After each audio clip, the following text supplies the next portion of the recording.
Hello everyone, my name is Abhishek Gupta and I welcome you all on this RBWM decoder series, जहां पे हम लोग आरबीडब्ल्यूएम component को जो हो डिकोड करने की कोशिश कर रहे हैं। कैसे डिकोड करने की कोशिश कर रहे हैं, सबसे पहले यहाँ पे हम लोग जो है कुछ एमसीक्यूज डिस्कस करते हैं। उन एमसीक्यूज को डिस्कस करते हुए हम लोग जो है वो कंसर्न्ड टॉपिक को रिट्रेस करने की कोशिश करते हैं, सो दैट एमसीक्यू की प्रैक्टिस भी हमारी इसी सेशन में हो जाए और साथ ही साथ हम लोग जो फैक्ट और कंसेप्ट है उनको मल्टीपल टाइम जो है रिवाइज करके रिटेन कर पाए भी। तो आज की सेशन के अंदर हम लोग बात करेंगे product process and implementation models in retail banking के बारे में गाइस, ठीक है। But before moving ahead I just want to let you know guys कि भाई previous year questions, most important topics और मोस्ट इंपॉर्टेंट एमसीक्यूज, ये तीनों ही फैक्टर्स बहुत ही इंपॉर्टेंट रोल प्ले करते हैं हमारी जेआईबी एग्जामिनेशन की प्रिपरेशन में। तो गाइस अगर आप लोगों का भी यही कंसर्न है रिगार्डिंग योर जेआईबी एग्जाम, तो आप लोगों की स्क्रीन पे जो अभी आप लोगों को डॉक्यूमेंट दिख रहा है, इस डॉक्यूमेंट का लिंक आप लोगों को अपने वीडियो के डिस्क्रिप्शन में मिल जाएगा। उस लिंक के ऊपर क्लिक करते ही आप लोग previous year questions, most important topics और most important MCQs for each and every component of JAIIB exam को एक्सेस कर पाएंगे भी। So you can have a look on this particular document as well. अब हम लोग आते हैं आज की डिस्कशन के ऊपर। सो गाइस सबसे पहले आप लोगों के सामने एक केस स्टडी दी हुई है कि Mrs Priya Sharma has a saving account with city bank with an auto sweep facility. The terms are simple. The minimum balance to maintain is 25,000 here. Any amount above 25,000 automatically moves to fixed deposit in chunks of 5,000. तो जैसे ही 25,000 से ज़्यादा ये amount हो जाएगा तो वैसे ही जो अमाउंट है वो सेविंग अकाउंट से मूव करना स्टार्ट हो जाएगा in chunks of 5,000 rupees to the FD account भी। और अगर जैसे ही अमाउंट जो है 25,000 से कम होता है तो जो अमाउंट है money automatically comes back from the FD to cover the shortage of fund in the savings account guys, ठीक है। तो इसी के बारे में यहाँ पे बात की जा रही है, ऑटो स्वीप फैसिलिटी के बारे में। अब यहाँ पे जो एफडी के ऊपर इंटरेस्ट रेट प्रोवाइड किया जा रहा है that is 6% per annum. Saving के ऊपर, सेविंग अकाउंट के ऊपर जो इंटरेस्ट रेट प्रोवाइड किया जा रहा है दैट इज 3% पर एनम। अब there will be no penalty when FD breaks automatically to sweep out, क्योंकि हम लोग जानते हैं कि भाई जब एफडी को आप लोग जो है वो मैच्योरिटी से पहले ब्रेक करते हैं तो उस केस में पेनल्टी लगाता है बैंक जनरली आपके ऊपर। बट यहाँ पे इस केस स्टडी में बोला जा रहा है कि भाई अगर एफडी को ब्रेक करके जो है वो जो डेफिसिट ऑफ फंड है उसको मीट किया जा रहा है तो उस केस में कोई भी पेनल्टी नहीं लगाई जाएगी under the SVEEP out facility guys. After that starting position अब यहाँ पे क्या है कि 1 नवंबर को सेविंग अकाउंट के अंदर जो बैलेंस है दैट इज 30,000 रुपीज, किसी भी तरह की कोई एफडी हम लोगों को देखने के लिए नहीं मिल रही है। अब नवंबर के अंदर कुछ और ट्रांजैक्शंस हम लोगों को देखने के लिए मिलती हैं। 5 नवंबर को जो है वो एक गिफ्ट मनी के तौर पे जो है रिसीव होता है 15,000 रुपया, जिसकी वजह से जो टोटल बैलेंस है वो बन जाता है 45,000 नाउ, ठीक है। अब 10 नवंबर को जो है वो स्कूल की फी पे की जाती है ऑफ रुपीज 40,000। 20 नवंबर को पेंशन रिसीव होती है ऑफ रुपीज 30,000। 25 नवंबर को जो है शॉपिंग होती है ऑफ रुपीज 3,500 गाइस, ठीक है। So this is the scenario with respect to Mrs Priya Sharma. तो यहाँ पे आप लोगों से ऑटो स्वीप की रिगार्डिंग एक केस स्टडी दी हुई है अभी। Now after receiving the gift money on 5th November, what happens under the sweep-in facility? Your options are 15,000 moves completely to FD account. Option B क्या बोल रहा है 20,000 moves to FD. Option C क्या बोल रहा है 15,000 stays in the savings account. Option D क्या बोल रहा है 10,000 moves to the FD account भी। So what should be the right answer here? The right answer will be option number B, that is 20,000 moves to the FD account. अब देखिए 5 नवंबर को क्या हो रहा है, 5 नवंबर को 15,000 रुपए जो है वो as a gift money receive हो रहा है, तो जिस वजह से जो टोटल बैलेंस है वो कितना बन जा रहा है 45,000 बन जा रहा है। अब यहाँ पे क्या बोला हुआ है, मिनिमम बैलेंस कितना मेंटेन करना है 25,000। तो जैसे ही 25,000 से ज़्यादा ये अमाउंट होता है तो 5-5 हज़ार के चंक्स के अंदर जो अमाउंट है वो मूव करना स्टार्ट हो जाएगा टुवर्ड्स द एफडी अकाउंट। अब यहाँ पे क्योंकि 15,000 रुपए जब रिसीव हुए 5 नवंबर को तो टोटल 45,000 हो गया। अब 25,000 से लेकर के 45,000 तक के बीच का अगर डिफरेंस देखें सो दैट इज 20,000 अभी, तो 20,000 will be moves towards the FD account, जो कि हम लोगों ने यहाँ पे देखा ऑप्शन बी के अंदर भी। तो इसीलिए option B will be the right one here. अब देखिए स्वीप इन फैसिलिटी क्या होता है अभी हम लोग जो इसको डिटेल में समझेंगे। फिलहाल जो हमारे सामने केस स्टडी दी गई थी उस केस स्टडी के कंसेप्ट में आप लोगों ने समझना है कि why option B is the right one here, because यहाँ पे बोला गया था कि जैसे ही अमाउंट 25,000 से ज्यादा होगा तो जो एक्सीडेड अमाउंट है उसको ट्रांसफर कर दिया जाएगा टू द एफडी अकाउंट, तो इसी को हम लोग क्या बोलते हैं, स्वीप इन फैसिलिटी बोलते हैं। अभी डिटेल में इसके बारे में हम लोग बात करेंगे भी। After that next question is, after paying the school fee on 10th November what is the saving balance before any SVEEP out happen. तो स्वीप आउट होने से पहले का बैलेंस यहाँ पे पूछा जा रहा है, भी सेविंग बैलेंस के अंदर कितना बैलेंस होगा। और 10 नवंबर को जब स्कूल फी पे कर दी गई है, अब ढंग से अगर केस स्टडी को देखेंगे तो 10 नवंबर को जो स्कूल फी पे की गई है वो है 40,000। अब 5 नवंबर को जो बैलेंस था वो था 45,000। तो 45,000 में से 40,000 आप लोगों ने पे कर दी स्कूल फी, कितना अमाउंट रह गया अकाउंट के अंदर, 5,000 रुपए रह गए। तो इसीलिए यहाँ पे option A will be the right one, क्योंकि यहाँ पे पूछा गया है what is the saving balance before any SVEEP out. और अगर यहाँ पे पूछा जाता कि आफ्टर द स्वीप आउट, मतलब स्वीप आउट होने का मतलब क्या होता है, स्वीप आउट का मतलब क्या है कि जब भी आप लोगों के सेविंग अकाउंट में डेफिसिट ऑफ फंड होगा तो एफडी से जो है वो उस डेफिसिट ऑफ फंड को पूरा कर लिया जाएगा, मतलब एफडी को ब्रेक करके आपके सेविंग अकाउंट में जो है फंड को ट्रांसफर कर दिया जाएगा गाइस, ठीक है। सो that is SVEEP out facility भी। तो ये हम लोगों ने स्वीप इन फैसिलिटी और स्वीप आउट फैसिलिटी दोनों के रिगार्डिंग जो था वो क्वेश्चन देखा। अब हम लोग जो है आते हैं टॉपिक के ऊपर, कहां से ये क्वेश्चन जो था वो फ्रेम किया गया था। तो देखिए गाइस, आप लोगों को जो है आरबीडब्ल्यूएम कंपोनेंट के मॉड्यूल बी में ये टॉपिक देखने के लिए मिलता है, product models in retail banking guys. अब देखिए प्रोडक्ट मॉडल्स का मतलब क्या है कि कितनी तरह के प्रोडक्ट हम लोगों को देखने के लिए मिलते हैं with respect to retail banking. So retail liability products, retail asset products and other product and services guys. अब रिटेल लाइबिलिटी प्रोडक्ट्स का पार्ट बनते हैं savings account, current account and term या फिर फिक्स डिपॉजिट गाइस। अब देखिए यहाँ पे savings account, term deposit, term account या फिर जो करंट अकाउंट है, why these are the part of liability product, क्योंकि देखिए सेविंग अकाउंट या फिर टर्म डिपॉजिट को आप लोग जो है फर्दर कैटेगराइज कर सकते हैं into fix deposit and recurring deposit. तो जब भी एक इंडिविजुअल कस्टमर के द्वारा फिक्स डिपॉजिट, रेकरिंग डिपॉजिट या फिर सेविंग अकाउंट ओपन अप किया जाता है बैंक के अंदर, तो बैंक के द्वारा जो है कस्टमर को एक रेट ऑफ इंटरेस्ट प्रोवाइड किया जाता है, मतलब there is outflow of fund from the bank. So that is why these are the liability for a bank. अब इसके अलावा करंट अकाउंट क्यों लाइबिलिटी प्रोडक्ट का पार्ट है, क्योंकि करंट अकाउंट के केस में तो जनरली हम लोग देखते हैं कि किसी भी तरह का रेट ऑफ इंटरेस्ट कस्टमर को प्रोवाइड नहीं किया जा रहा है, but still it is the part of retail liability product. Why this is so, because current account के थ्रू हम लोग देखते हैं कि बैंक के ऊपर जो डेट ऑब्लिगेशन रहती है, जो भी कस्टमर के द्वारा फंड अपना डिपॉजिट किया गया होता है करंट अकाउंट के अंदर, बैंक को जो है उस फंड को ऑन डिमांड, जब कस्टमर डिमांड करता है तो कस्टमर को प्रोवाइड करवाना पड़ता है, तो it is a debt obligation on the bank. इसके अलावा करंट अकाउंट के थ्रू कस्टमर्स के द्वारा वॉल्यूम ऑफ ट्रांजैक्शंस परफॉर्म की जाती हैं। अब इन वॉल्यूम ऑफ ट्रांजैक्शंस की कुछ ना कुछ ऑपरेशनल कॉस्ट होती है, तो क्योंकि यहाँ पे बैंक को जो है कॉस्ट इनकर करनी पड़ रही है, so these are the part of retail liability. ये लाइबिलिटी होगी ना बैंक के लिए भी, तो इसीलिए savings account, current account, fix deposit and recurring deposit, these are the part of retail liability products guys. अब टर्म डिपॉजिट का पार्ट बन जाते हैं fix deposit and recurring deposit.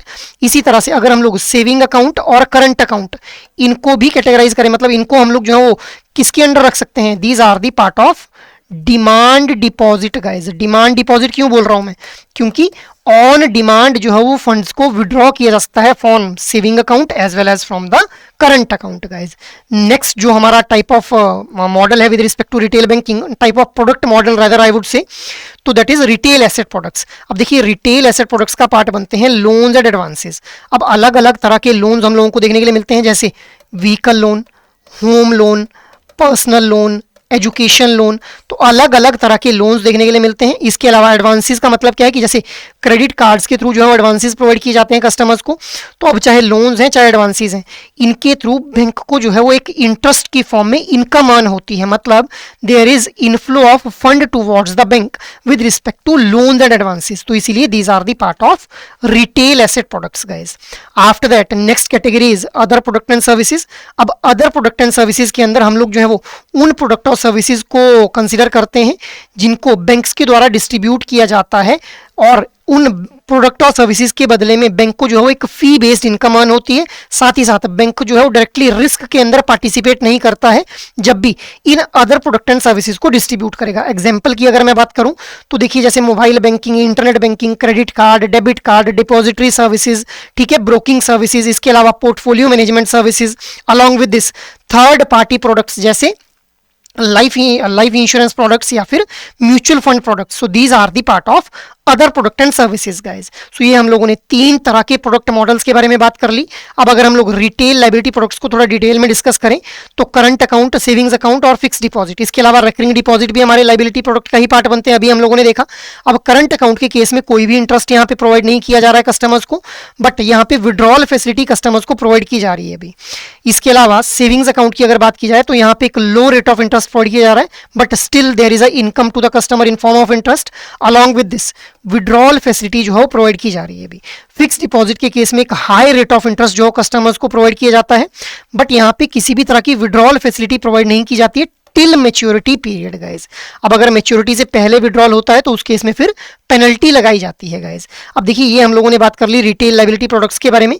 अब देखिए गाइस आज की डेट में हम लोग देख रहे हैं कि भाई चाहे पब्लिक सेक्टर बैंक्स हैं, चाहे वो प्राइवेट सेक्टर बैंक्स हैं, चाहे वो फॉरेन बैंक्स हैं, लगभग हर तरह के बैंक के द्वारा सेम सेट ऑफ कस्टमर्स को केटर किया जा रहा है।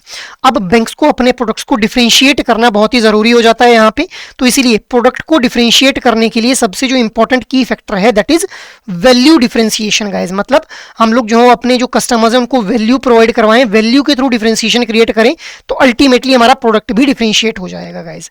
अब किस तरह से जो वैल्यू डिफरेंशिएशन जो क्रिएट की जा सकती है, by providing ATM and debit card to the customer, credit card provide करके, मल्टी सिटी चेक्स की फैसिलिटी प्रोवाइड करके और built in insurance product provide करके। अब इसका एग्जांपल अगर मैं बताऊं आप लोगों की कि वैल्यू डिफरेंशिएशन कैसे क्रिएट होती है, तो जैसे मान लो कोई भी एक हमारा XYZ बैंक है जिसके द्वारा सेविंग अकाउंट के ऊपर जो है वो 4% रेट ऑफ इंटरेस्ट दिया जा रहा है। अब वहीं पे कोई ABC बैंक है, ये क्या बोल रहा है कि मैं सेविंग अकाउंट के ऊपर रेट ऑफ इंटरेस्ट तो 4% ही दूंगा, बट साथ में जो है वो आप लोगों को ग्रुप इंश्योरेंस भी प्रोवाइड कर दूंगा। तो इस ग्रुप इंश्योरेंस ने क्या कर दी, एक वैल्यू एडिशन कर दिया भाई। तो इसीलिए इसको हम लोग क्या बोल दे रहे हैं, वैल्यू डिफरेंशिएशन के थ्रू हम लोगों ने अपने इस ABC बैंक ने क्या किया, अपने सेविंग अकाउंट का जो प्रोडक्ट था उसको डिफरेंशिएट कर दिया गाइस। ठीक है, आफ्टर दैट नेक्स्ट हम लोग बात कर लेते हैं रिटेल लायबिलिटी प्रोडक्ट्स के अंदर ही दो इंपॉर्टेंट टर्म्स के बारे में, that is sweep in facility and sweep out facility, जहां से ये क्वेश्चन जो था वो फ्रेम किया गया था गाइस। ठीक है, अब देखिए स्वीप इन फैसिलिटी क्या होती है, which allows the investor to transfer their excess fund from the bank account to their fix deposit. मतलब सेविंग अकाउंट के ऊपर जब भी एक थ्रेशोल्ड से ज्यादा अमाउंट हो जाएगा तो उस अमाउंट को जो है वो ट्रांसफर कर दिया जाएगा टू द फिक्स डिपॉजिट, इसको बोल देंगे स्वीप इन फैसिलिटी। वहीं पे अगर जो है वो हम लोगों को डेफिसिट ऑफ फंड देखने के लिए मिलता है in case of savings account, तो जो डेफिसिट है उसको मीट करने के लिए FD को ब्रेक कर दिया जाएगा और fund will be transferred from the FD to the savings account. तो इसको क्या बोल देंगे, स्वीप आउट फैसिलिटी बोल देंगे गाइस। ठीक है, अब यही इन्हीं दो कंसेप्ट के बेस्ड हम लोगों ने अभी एक केस स्टडी बेस्ड क्वेश्चन देखा गाइस। सो आप लोगों को अब आइडिया लग रहा होगा कि किस तरह से किन पर्टिकुलर टॉपिक से जो है केस स्टडी बेस्ड क्वेश्चंस को फ्रेम किया जा सकता है गाइस। अब ये जो स्वीप इन और स्वीप आउट फैसिलिटी है, इनको हम लोग जो ऑटो स्वीप फैसिलिटी भी बोल देते हैं। ऑटो स्वीप फैसिलिटी के थ्रू कस्टमर्स जो रहते हैं उनको एक तो हाई लिक्विडिटी प्रोवाइड की जा रही है, ठीक है, और दूसरा हाई रेट ऑफ इंटरेस्ट भी जो है वो प्रोवाइड किया जा रहा है, क्योंकि हम लोग जानते हैं कि भाई FD के ऊपर जो है एक ज्यादा रेट ऑफ इंटरेस्ट कस्टमर्स को प्रोवाइड किया जाता है guys. So I hope now this sweep in facility and sweep out facility दोनों कंसेप्ट आप लोगों को अच्छी तरह से क्लियर हो गए होंगे गाइस। ठीक है, आफ्टर दैट अब हम लोग आते हैं रिटेल एसेट प्रोडक्ट्स के ऊपर। तो ऑलरेडी हम लोगों ने देखा कि अलग अलग तरह के जो लोन्स और एडवांसेस हैं वो पार्ट बनते हैं रिटेल एसेट प्रोडक्ट्स का, जैसे home loan, vehicle loan, car loan, education loan, ये सभी पार्ट बन जाते हैं रिटेल एसेट प्रोडक्ट्स का। वाई, बिकॉज इनके थ्रू इंटरेस्ट की फॉर्म में एक बैंक को जो है वो इनकम अर्न होती है। अब these are the major source of revenue for a bank guys. अब अगर हम लोगों को देखने के लिए मिल रहा है कि हमारी जो कंट्री की इकोनॉमी है उसके अंदर ऑलरेडी डिमांड हम लोगों को देखने के लिए मिल रही है, तो हम लोगों को बहुत ही एक बेयर मिनिमम एफर्ट जो है वो लगाना पड़ेगा on the marketing of these loans and advances. क्योंकि देखिए अगर डिमांड ड्रिवन इकोनॉमी है मतलब वहाँ पे इकोनॉमिक एक्टिविटीज जो है वो अपने बूम फेज के अंदर होंगी। अगर इकोनॉमिक एक्टिविटीज ज्यादा परफॉर्म की जा रही है मतलब फंड्स की रिक्वायरमेंट ज्यादा रहेगी, फंड्स की रिक्वायरमेंट ज्यादा है तो जो कस्टमर्स हैं वो खुद ही जो है वो लोन या फिर एडवांसेस की डिमांड करेंगे। तो इसलिए हम लोगों को मिनिमम एफर्ट करना पड़ेगा जब भी हमारी इकोनॉमी के अंदर जो है वो डिमांड हम लोगों को देखने के लिए मिलेगी गाइस। इसके अलावा लोन और जो एडवांसेस हम लोगों को ये रिटेल एसेट प्रोडक्ट्स का पार्ट देखने के लिए मिल रहे हैं, इनके केस में हम लोग देखते हैं कि भाई जो रिस्क इन्वॉल्व है वो बहुत ही कम देखने के लिए मिलता है हम लोगों को। क्यों है ऐसा? क्योंकि हमारे पास यहाँ पे डाइवर्सिफाइड कस्टमर बेस है, मतलब वॉल्यूम ड्रिवन कस्टमर्स यहाँ पे देखने के लिए मिल रहे हैं जिनके द्वारा अलग अलग तरह के लोन्स लिए गए हैं अभी। तो बहुत ही कम चांसेस हैं कि सभी अलग अलग तरह के कस्टमर ने जो अलग अलग तरह के लोन लिए हुए हैं वो सभी कस्टमर जो है वो एक ही टाइम के ऊपर डिफॉल्ट कर जाएं, तो इसीलिए लोअर रिस्क इज देयर। इसके अलावा NPA परसेप्शन भी कम देखने के लिए मिलती है। अब देखिए NPA क्या है, NPA is non performing asset. Already मैंने आप लोगों को बताया कि भी जो लोन्स और एडवांसेस हैं these are the part of retail asset products. क्यों? क्योंकि इनके थ्रू इनकम आ रही है एक बैंक को, बट जब इनकम आना बंद हो जाएगी तो यही एसेट क्या बन जाएंगे? These will be converted into the non performing asset.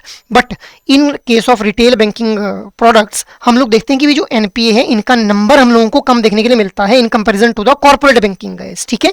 Retail banking के अंदर जो लोन और एडवांसेस दिए जाते हैं वो बहुत ही कम जो हो कन्वर्ट होते हैं into the non performing asset guys, ठीक है। After that next is other product and services. अब देखिए अदर प्रोडक्ट एंड सर्विसेज के थ्रू ट्विन ऑब्जेक्टिव को जो है वो सर्व किया जाता है। ट्विन ऑब्जेक्टिव का मतलब क्या है? दो ऑब्जेक्टिव फुलफिल होते हैं। एक तो कस्टमर की जो मल्टीपल नीड्स हैं उनको सेटिस्फाई कर दिया जाता है, दूसरा एक बैंक को जो है वो फी बेस्ड इनकम भी अर्न होती है अभी इन अदर प्रोडक्ट एंड सर्विसेज को डिस्ट्रीब्यूट करने से गाइज। अब क्या कुछ हमारे एग्जांपल बन जाते हैं ऑलरेडी मैंने आप लोगों को बताया, debit card, credit card, mobile banking, depository and broking services, mutual fund, gateway for rail and air ticket booking, इसके अलावा wealth management services, portfolio management services and many more product and services जिनके through bank को जो है एक फी based income earn होती है और डायरेक्टली रिस्क के अंदर पार्टिसिपेट भी नहीं करना पड़ता है अभी, ठीक है। So these are other product and services guys.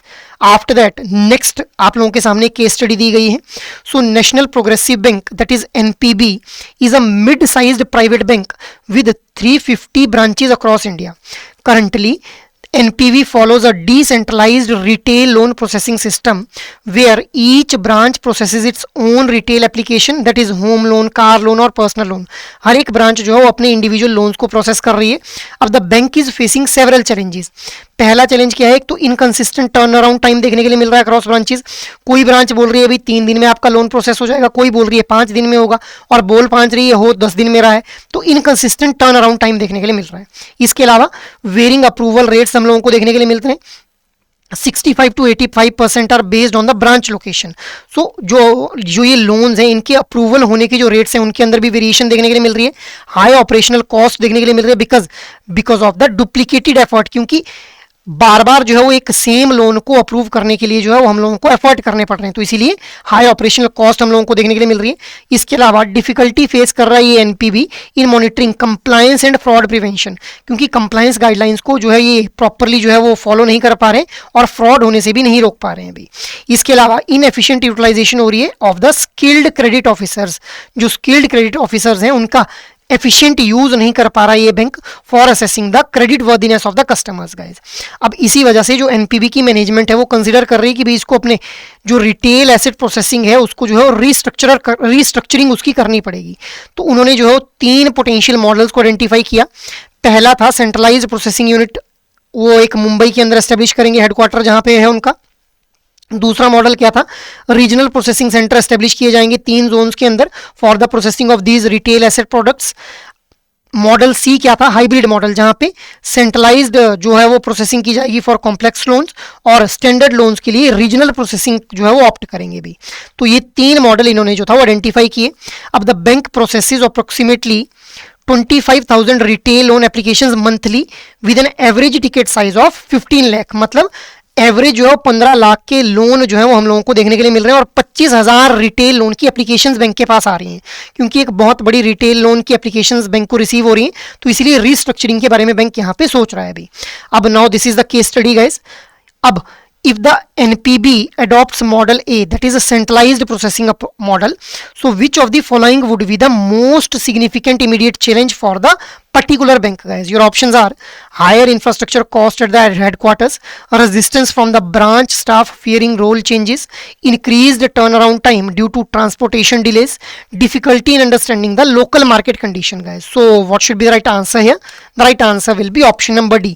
अब देखिए अगर ये बैंक जो है सेंट्रलाइज्ड प्रोसेसिंग मॉडल को ऑप्ट करता है, जो कि जिसके लिए इन्होंने हेडक्वार्टर जो मुंबई में अपना एस्टेब्लिश किया हुआ है, वहीं से अगर सारे लोन्स को प्रोसेस किया जाएगा, तो लोकल मार्केट कंडीशन क्या चल रही है, क्या लोकल मार्केट में जो है वो किस तरह से जो हम लोगों को डिमांड और सप्लाई का सिनेरियो देखने के लिए मिल रहा है या फिर अदर कंडीशंस किस अकॉर्डिंग वेरी कर रही हैं, इसके बारे में कोई भी नॉलेज नहीं रहेगी अगर सेंट्रलाइज्ड प्रोसेसिंग को जो है ऑप्ट किया जाता है। So it will be a biggest challenge, या फिर मैं बोल सकता हूँ सिग्निफिकेंट इमीडिएट चैलेंज जो कि फेस करना पड़ सकता है इस पर्टिकुलर बैंक को गाइस। तो इसीलिए option D will be the right one here.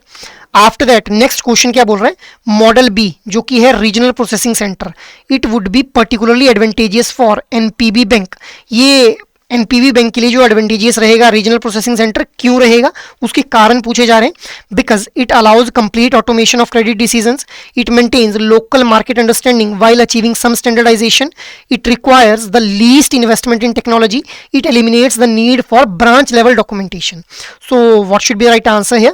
The right answer will be option number B, क्योंकि रीजनल अगर प्रोसेसिंग सेंटर है तो 6 जोन्स के ऊपर वो ऐसे अपने इन रीजनल प्रोसेसिंग सेंटर्स को एस्टेब्लिश करेंगे, जिससे लोकल मार्केट कंडीशंस की इनको जो अंडरस्टैंडिंग रहेगी, जिससे ये कुछ स्टैंडर्डाइजेशन भी अचीव कर पाएंगे। क्योंकि अदरवाइज क्या हो रहा था कि अगर ब्रांच लेवल के ऊपर ही ये प्रोसेसिंग करते तो हर एक ब्रांच का जो टर्न अराउंड टाइम था वो वेरी कर रहा था। बट जब 6 जोन्स के अंदर रीजनल प्रोसेसिंग सेंटर जो एस्टेब्लिश कर दिए गए तो उससे स्टैंडर्ड रूल्स भी एस्टेब्लिश किए जा सकेंगे और लोकल मार्केट्स की कंडीशन को भी मेंटेन किया जा सकेगा, मतलब आइडेंटिफाई किया जा सकेगा कि लोकल मार्केट में क्या सिनेरियो अभी चल रहा है अभी। तो इसीलिए option B will be the right one here guys, ठीक है।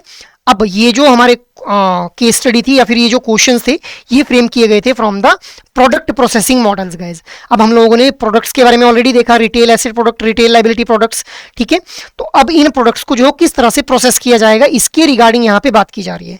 सो इन प्रोडक्ट्स की प्रोसेसिंग को लेकर के हम लोगों के पास मॉडल्स रहते हैं, उनको हम लोग 3 डायमेंशंस में पढ़ते हैं। पहला है इन हाउस रिसोर्स प्रोसेसिंग, दूसरा है आउटसोर्सिंग प्रोसेस, तीसरा हो जाता है हमारा outsource plus in house resource guys. अब इन हाउस जो रिसोर्स प्रोसेसिंग है उसके अंदर हम लोग देखते हैं कि भाई जो प्रोडक्ट्स हैं उनकी प्रोसेसिंग की जाती है by using the internal resources of the organization guys. अब बैंक्स के अंदर अगर हम लोग बात करें तो पब्लिक सेक्टर बैंक्स और जो ओल्ड प्राइवेट बैंक्स हैं इनके द्वारा यूज किया जाता है इन हाउस रिसोर्स प्रोसेसिंग मॉडल का गाइस।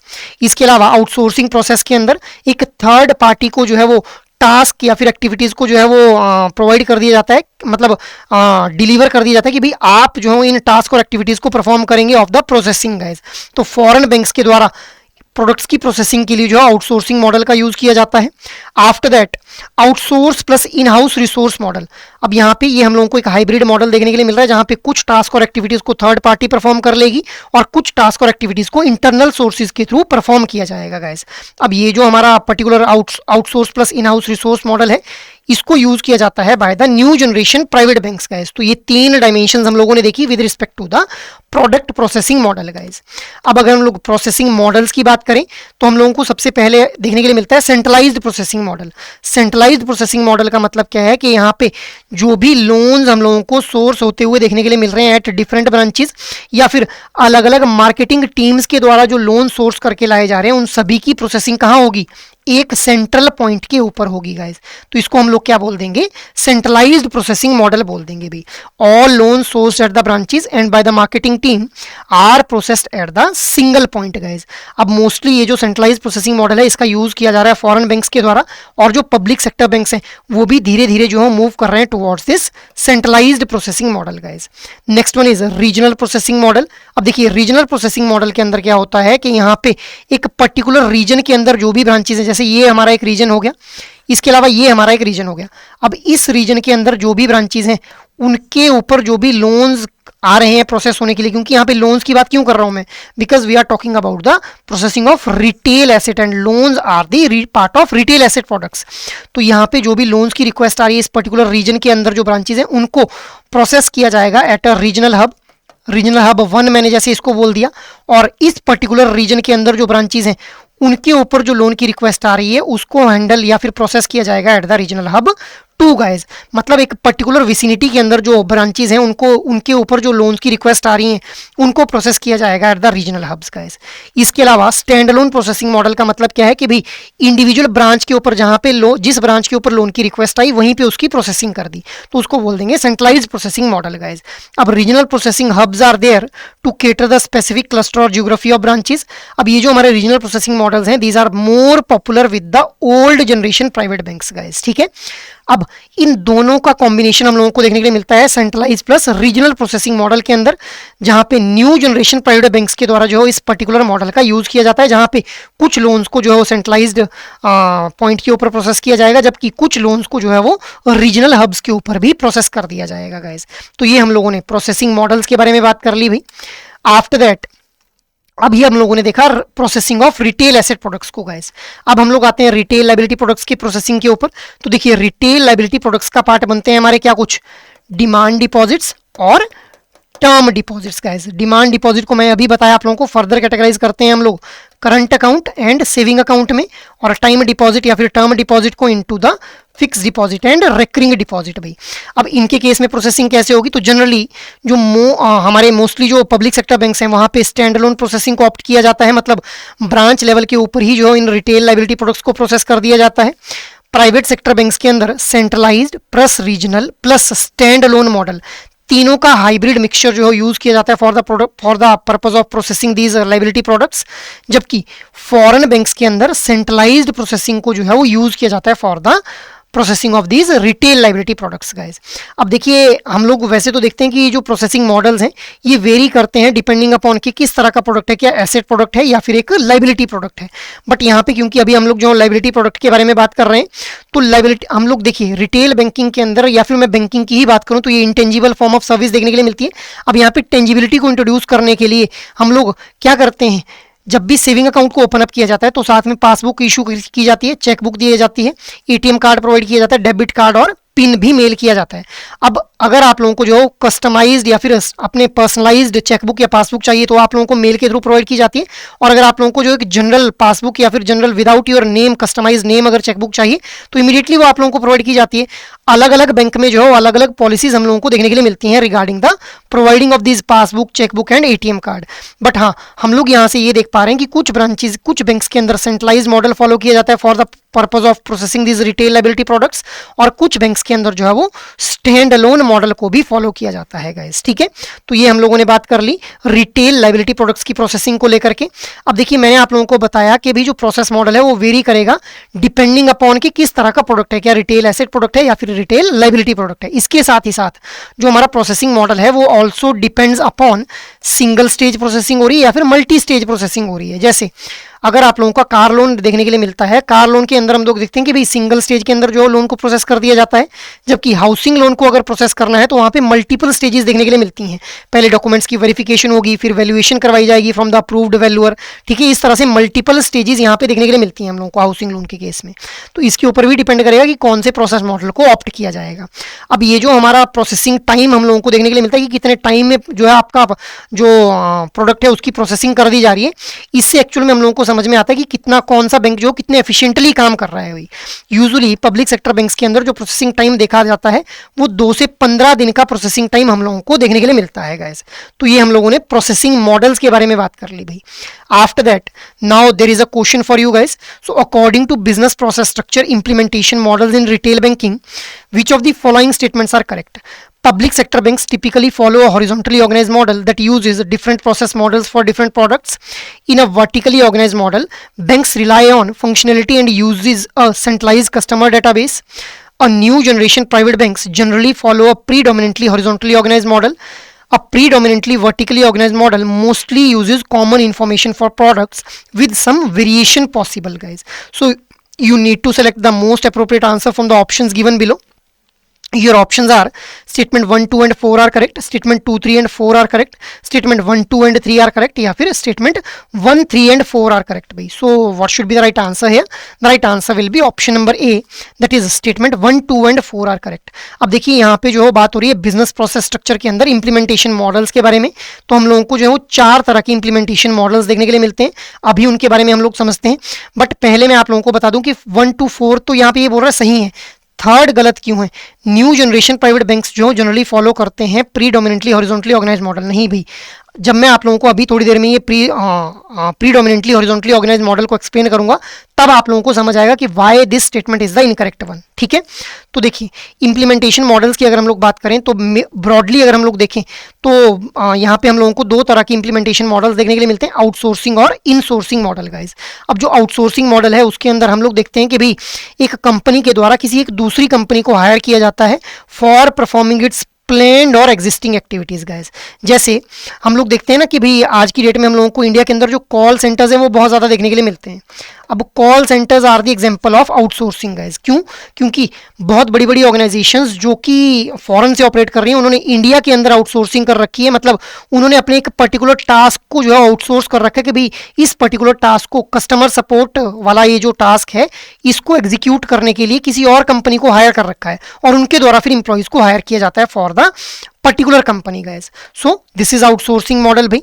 इनसोर्सिंग का मतलब क्या है? इनसोर्सिंग को हम लोग इन हाउस मॉडल भी बोल देते हैं, जहां पे जो एक इंडिविजुअल ऑर्गेनाइजेशन है उसके द्वारा अपने इंटरनल रिसोर्सेज का यूज किया जाता है फॉर कैरिंग द एक्टिविटीज और task guys, rather than outsourcing them भी। जैसे हायरिंग या फिर ऑपरेशन गाइस, रदर देन देखिए इन हाउस या फिर इनसोर्सिंग जो है it is a term used in business to describe the utilisation of internal sources rather than outsourcing for activities such as hiring and operation भी। तो आप लोगों ने सिंपल सी बात ध्यान में रखनी है कि इन सोर्सिंग या फिर इन हाउसिंग का मॉडल क्या है, जहां पे आप लोग जो है वो इंटरनल रिसोर्सेज का यूज कर रहे हैं गाइस। अब जो पब्लिक सेक्टर बैंक्स और जो ओल्ड प्राइवेट बैंक्स हैं वो प्राइमरीली रिलाई करते हैं on the insourcing model. New age private banks जो हैं वो ज़्यादा रिलाई करते हैं ऑन द आउटसोर्सिंग मॉडल। और जो जब भी आउटसोर्सिंग की जाएगी तो जो रेगुलेटरी प्रिस्क्रिप्शंस हैं वो फॉलो करना बहुत ज़रूरी है बैंक्स के लिए। जैसे अगर हम लोग बात करें कि भाई जब भी हम लोगों को कस्टमर आइडेंटिफिकेशन प्रोसीजर देखने के लिए मिलता है, मतलब नो योर कस्टमर की जो गाइडलाइंस हैं जब उनको फॉलो किया जाता है बैंक्स के द्वारा फॉर आइडेंटिफाइंग द कस्टमर्स, तो ये जो कस्टमर आइडेंटिफिकेशन प्रोसीजर है इसको आउटसोर्स नहीं कर सकता है बैंक। अब ये बैंक को अपने इंटरनल रिसोर्सेज का यूज करके ही जो है वो इस टास्क को कंप्लीट करना पड़ेगा। So these are the regulatory prescriptions with respect to the outsourcing guys, ठीक है। तो ये आप लोगों ने ध्यान में रखना है। अब हम लोगों ने देखा अभी कि आउटसोर्सिंग और इनसोर्सिंग दो हमारे पास मॉडल्स हैं। अब आउटसोर्सिंग को देखिए फर्दर 3 हिस्सों में कैटेगराइज किया गया है, एंड टू एंड, प्रीडोमिनेंट और पार्शियल आउटसोर्सिंग गाइस। अब देखिए एंड टू एंड आउटसोर्सिंग क्या है, जहां पे सभी के सभी टास्क को ही आउटसोर्स कर दिया जाएगा ऑर्गेनाइजेशन के द्वारा, खुद वो कुछ भी नहीं कर रहे हैं, सारे के सारे टास्क और एक्टिविटीज को आउटसोर्स कर दिया गया है। प्रीडोमिनेंट आउटसोर्सिंग क्या होता है, जैसे किसी एक पर्टिकुलर टास्क या एक्टिविटीज में किसी ऑर्गेनाइजेशन की एक्सपर्टीज है, जैसे कोई आईटी कंपनी है जिसकी सॉफ्टवेयर हैंडलिंग के अंदर एक्सपर्टीज है, तो आईटी रिगार्डिंग जो भी इंफ्रास्ट्रक्चर डेवलप करना है उसका टास्क जो है उस आईटी कंपनी को दे दिया जाएगा, बाकी अदर टास्क को बैंक जो है खुद परफॉर्म कर लेगा, उसको बोल देंगे प्रीडोमिनेंट आउटसोर्सिंग गाइस। जबकि पार्शियल आउटसोर्सिंग क्या है कि भाई कुछ टास्क जो है वो किसी और ऑर्गेनाइजेशन को परफॉर्म करने के लिए दे दिए और कुछ टास्क जो बैंक अपने इंटरनल रिसोर्सेज का यूज करके परफॉर्म करेगा गाइस। तो दिस इज पार्शियल आउटसोर्सिंग भी। So I hope now this broader category of implementation model is clear to you all guys. After that अब हम लोग आते हैं business process structure in retail banking के बारे में। अब देखिए बिजनेस प्रोसेस स्ट्रक्चर, इस पूरे फ्रेज को अगर आप लोग डिकोड करेंगे तो किस तरह से बिजनेस की प्रोसेसिंग की जाती है रिटेल बैंकिंग के अंदर, मतलब जो भी day to day operations perform की जाते हैं उनको किस तरह से प्रोसेस किया जाता है उसके बारे में यहाँ पे अब बात की जा रही है अभी। तो देखिए एक बॉस्टन कंसल्टेंसी ग्रुप के बारे में हम लोगों को पता है। बॉस्टन कंसल्टेंसी ग्रुप क्या है, it is basically marketing related group जिसके द्वारा अलग अलग तरह की रिसर्चेज जो कंडक्ट की जाती हैं। अब इस पर्टिकुलर ग्रुप के द्वारा 4 तरह के जो थे वो मॉडल्स डिड्यूस किए गए, जिनमें सबसे पहला है हॉरिजॉन्टली ऑर्गेनाइज्ड मॉडल। अब देखिए गाइस हॉरिजॉन्टली ऑर्गेनाइज्ड मॉडल क्या है, जहां पे अलग अलग डेटा सेट का यूज किया जाता है for developing and delivering various kind of product and services. जैसे मान लो एक बैंक के अंदर हम लोगों को जो है वो फाइनेंस डिपार्टमेंट देखने के लिए मिल रहा है, ठीक है। इसके अलावा एक ऑपरेशंस डिपार्टमेंट है, सेल्स डिपार्टमेंट है, मार्केटिंग डिपार्टमेंट है, इसके अलावा एक क्रेडिट कार्ड डिपार्टमेंट है। अब अलग अलग डिपार्टमेंट के द्वारा जब अलग अलग डेटा सेट का यूज किया जाएगा for designing various kind of product and services, तो उसको हम लोग क्या बोल देंगे, हॉरिजॉन्टली ऑर्गेनाइज मॉडल बोल देंगे गाइज। अब पब्लिक सेक्टर बैंक्स के द्वारा जनरली ये हॉरिजॉन्टली ऑर्गेनाइज मॉडल जो है फॉलो किया जाता है। Next is vertically organise model. अब गाइज देखिए वर्टिकली ऑर्गेनाइज मॉडल क्या है, वर्टिकली ऑर्गेनाइज मॉडल के अंदर हम लोग एक सेंट्रलाइज्ड डेटाबेस का यूज करते हैं for designing various kind of product and services. मतलब अगर ये 5 हमारे डिपार्टमेंट है तो इन 5 डिपार्टमेंट्स के द्वारा एक कॉमन डेटाबेस का यूज किया जा रहा होगा for designing the product and services भी। अब ये जो वर्टिकली ऑर्गेनाइज मॉडल है it is considered as a ideal model for retail banking guys. अब न्यू प्राइवेट बैंक्स के द्वारा जो है वर्टिकली ऑर्गेनाइज मॉडल का यूज किया जाता है। अब आप लोगों को मैं बताता हूं कि भाई why that particular statement was incorrect one. New generation private banks generally follow a predominantly horizontally organise model, नहीं भाई, these follows a vertically organise model जहां पे एक सेंट्रलाइज्ड डेटाबेस का यूज किया जाता है guys. I hope now this thing is clear to you all, क्योंकि ऐसे आप लोगों को ज्यादा क्लैरिटी हो जाएगी। अब आप लोगों को समझ आ गया क्वेश्चन भी कैसे बन रहा है और why this particular statement was the incorrect one guys. Next one is predominantly horizontally organised model.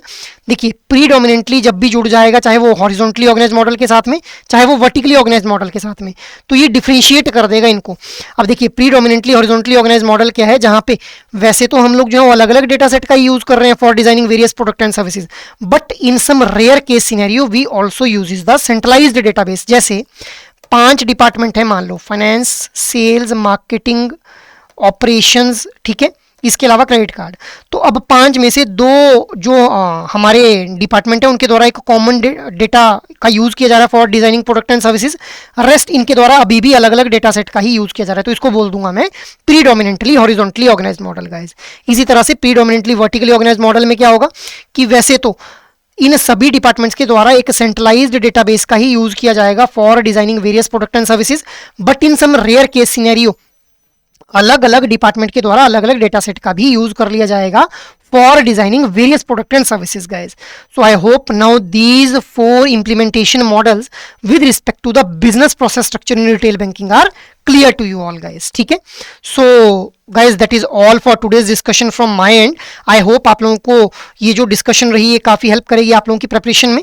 इसके अलावा अगर आप लोगों को गाइडेंस चाहिए रिगार्डिंग योर GIB एग्जामिनेशन तो आप लोग एडुटैब की वेबसाइट को विजिट कर सकते हैं, जहाँ पे आप लोगों को कोर्सेज नाम के टैब के ऊपर जाना है। यहाँ जाते ही आप लोग GIB कोर्सेज के ऊपर क्लिक कर लेंगे।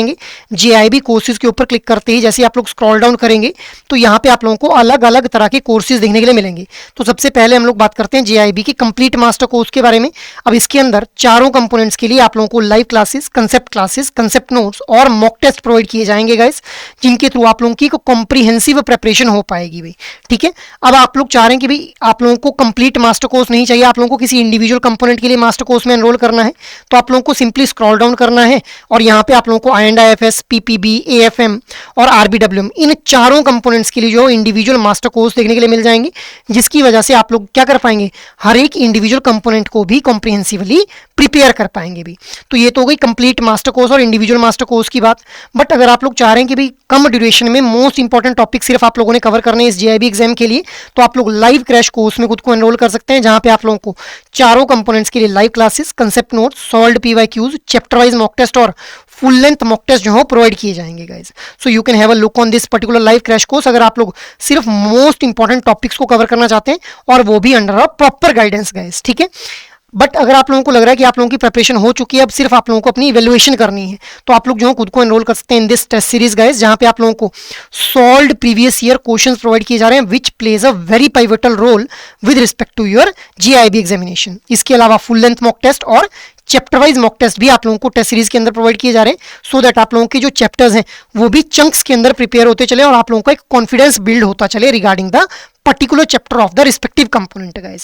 So you can have a look on these particular courses guys अगर आप लोग किसी भी तरह की गाइडेंस चाहते हैं regarding your GIB examination. So that is all from my side for this particular session. I hope ये सेशन आप लोगों को अच्छे लग रहे हैं। अगर एक्चुअली में ये सेशन आप लोगों को पसंद आ रहे हैं तो आप लोग जो इन सेशंस को लाइक, शेयर और सब्सक्राइब कर लें, और अगर आप लोगों की कोई भी क्वेरी हो तो आप लोग मेल कर सकते हैं hello@edutab.co.in के ऊपर। जय हिंद।